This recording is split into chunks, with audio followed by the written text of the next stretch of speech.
Brothers, good morning. Brothers, ఇప్పుడు చెప్పబోయేటువంటి ఈ విషయాన్ని ప్రతి ఒక్కరూ పూర్తిగా అయిపోయేదాకా వినండి.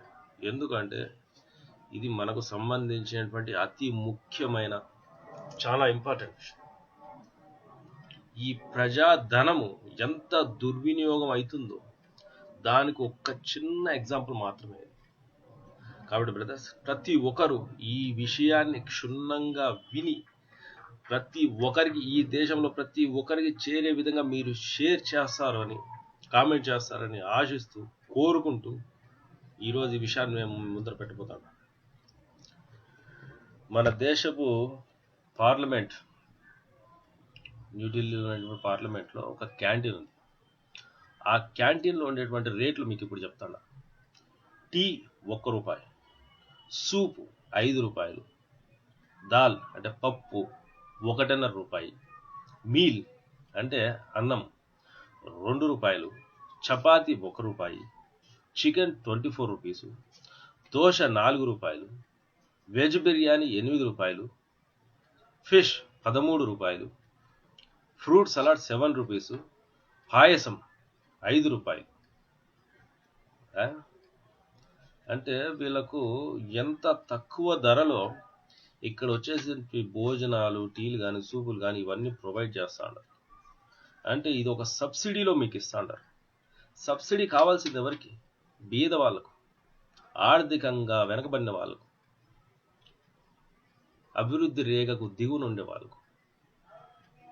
మీరు ఎంత పేదవాళ్ళు? మీరు ఏం తినేదానికి మీ దగ్గర తిండి లేదా? అడుక్కుంటాండారా? ఎవరి డబ్బు ఇదంతా? ఎవరబ్బా సొత్తు ఇదంతా? గౌరవనీయులైనటువంటి నరేంద్ర మోడీ గారు, భారతదేశ ప్రధానులు, మీరు ప్రజలకు ఏమో చేస్తానని చెప్పేసి ప్రజలందరూ నమ్మి మిమ్మల్ని పార్లమెంట్లో కూర్చొని పెట్టినారు. మీరు ఈ విషయం గురించి చర్య తీసుకోవాలి. ఇప్పుడు ఒక్క విషయం అడుగుతాండా నేను. నిన్న వచ్చినటువంటి ఆ గ్యాస్ సబ్సిడీ గురించి న్యూస్ వచ్చింది చూసినారు ప్రజల్లో. అర్హులైన వాళ్ళందరూ, మీరు డబ్బు ఉండి మార్కెట్లో కొనగలిగేటువంటి స్థితి ఉండి వచ్చేసి మీరు ఉన్నప్పుడు గ్యాస్ సబ్సిడీని వదులుకోండి అని మీరు చెప్తాండారు. దాని ద్వారా 100 కోట్ల రూపాయలు వస్తాయి. ఆ 100 కోట్ల రూపాయలు మళ్ళా మేము తిరిగి ప్రజలకే ఖర్చు పెడతాండాము అని చెప్పేసి మీరు అంటున్నారు. అయితే నరేంద్ర మోడీ గారు ఒక్క విషయం అడుగుతున్నాను. వీళ్లకు మార్కెట్లో గ్యాస్ సిలిండర్ మాత్రమే కొనగలిగేటువంటి స్థితి ఉండి ఆ సబ్సిడీని వదులుకోమని అంటాండారే, మీరు ఈ సబ్సిడీని మీరెందుకు వదులుకోకూడదు అని నేను అడుగుతాండా.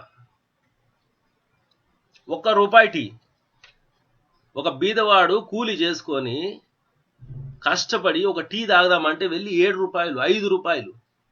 వానికి కావాలి అక్కడ సబ్సిడీ, మీకు కాదు కావాల్సింది. ప్రజలను బాగుపరిచేదానికి నాయకులైనటువంటి మీకు కాదు సబ్సిడీ కావాల్సి వచ్చింది. సబ్సిడీ కావాల్సింది మాకు. ఒక్కొక్క ఎంపీకి జీతం ఎంత?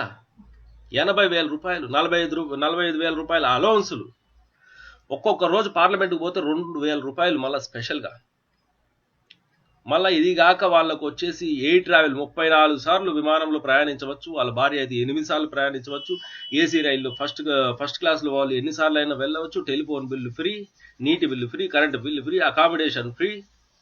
దాని తర్వాత కారు కొనుక్కోవాలంటే 4 లక్షలు. కాన్స్టిట్యూషన్ అభివృద్ధికి మళ్ళీ వేరే ఫండ్. ఆ ఫండ్లో మీరు ఎంత ఖర్చు పెడతారు, లేకపోతే ఎవరికి ఖర్చు పెడతారు అది ఎవరికి తెలియదు. ఎక్కడ పేదవాళ్ళయ్యా మీరు? ఎంత పేదవాళ్ళని మీకు సబ్సిడీ? మీకు ఏమైనా తెల్ల కార్డు ఉండదా? కూలి చేసుకుంటా అన్నారా? మీకెందుకు ఈ సబ్సిడీలు? మీరు అడిగే వాళ్ళు లేరనా? దీనికి వచ్చేసి ప్రజలకు మీరు సమాధానం చెప్పాలన్నా వద్దా? సిగ్గు లేకుండా శాసనసభలో ఎంపీలకు, ఎమ్మెల్యేలకు జీతం పెంచాలంటే సిగ్గు లేకుండా ఈ మాదిరి మీరందరూ చేతులు ఎత్తినారే జీతం పెంచాలని చెప్పేసి. ఆ బిల్లు ప్రవేశపెట్టినప్పుడు ప్రతిపక్షము, విపక్షము, స్వపక్షము, ఆ పార్టీ, ఈ పార్టీ, ఏ పార్టీ అని తేడా లేకుండా అందరూ సిగ్గు లేకుండా ఇట్లా చేతులు పైకి ఎత్తినారే. సిగ్గుండక్కర్లా మీకు?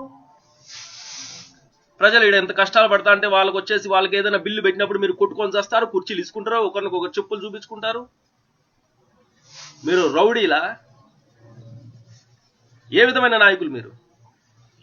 ఒక్కొక్క ఎంపీ పైన ప్రభుత్వము ఎంత ధనం వృధా చేస్తుంది.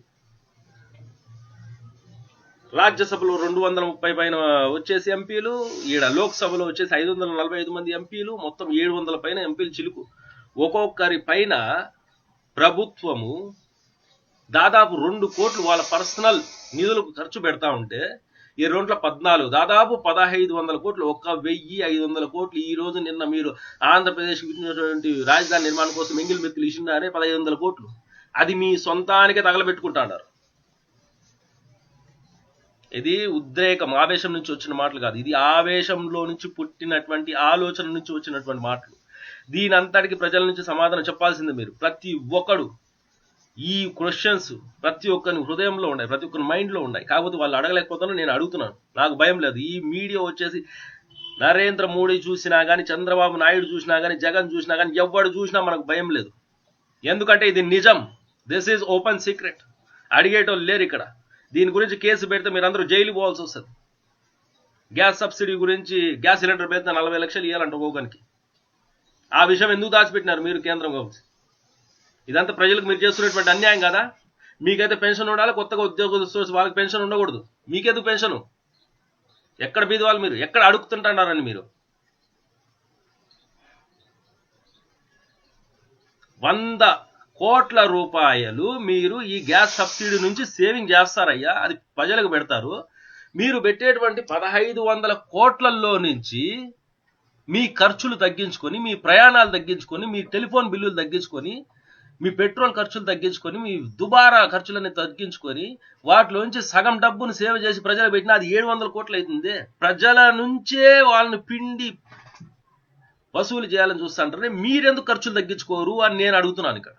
బ్రదర్స్, మై డియర్ బ్రదర్స్, ఒక్కసారి బాగా ఆలోచించండి. మనం ప్రశ్నించనంత వరకు, మనం పరిష్కరించుకోనంత వరకు వీళ్ళ ఆటలు ఇదే విధంగా కొనసాగుతుంటాయి. వీళ్ళ ఆటలు ఈ విధంగా కొనసాగడానికి వీలు లేదు. కాబట్టి ఒక సరికొత్త రాజకీయానికి మనం శ్రీకారం చుడదాం. అదే youth party of India. Just come and join us. ఇట్లాంటి ఎన్నో ఇష్యూలు ఉన్నాయి. Tomorrow I will discuss about the state Andhra Pradesh issue. Be ready brothers. జై హింద్.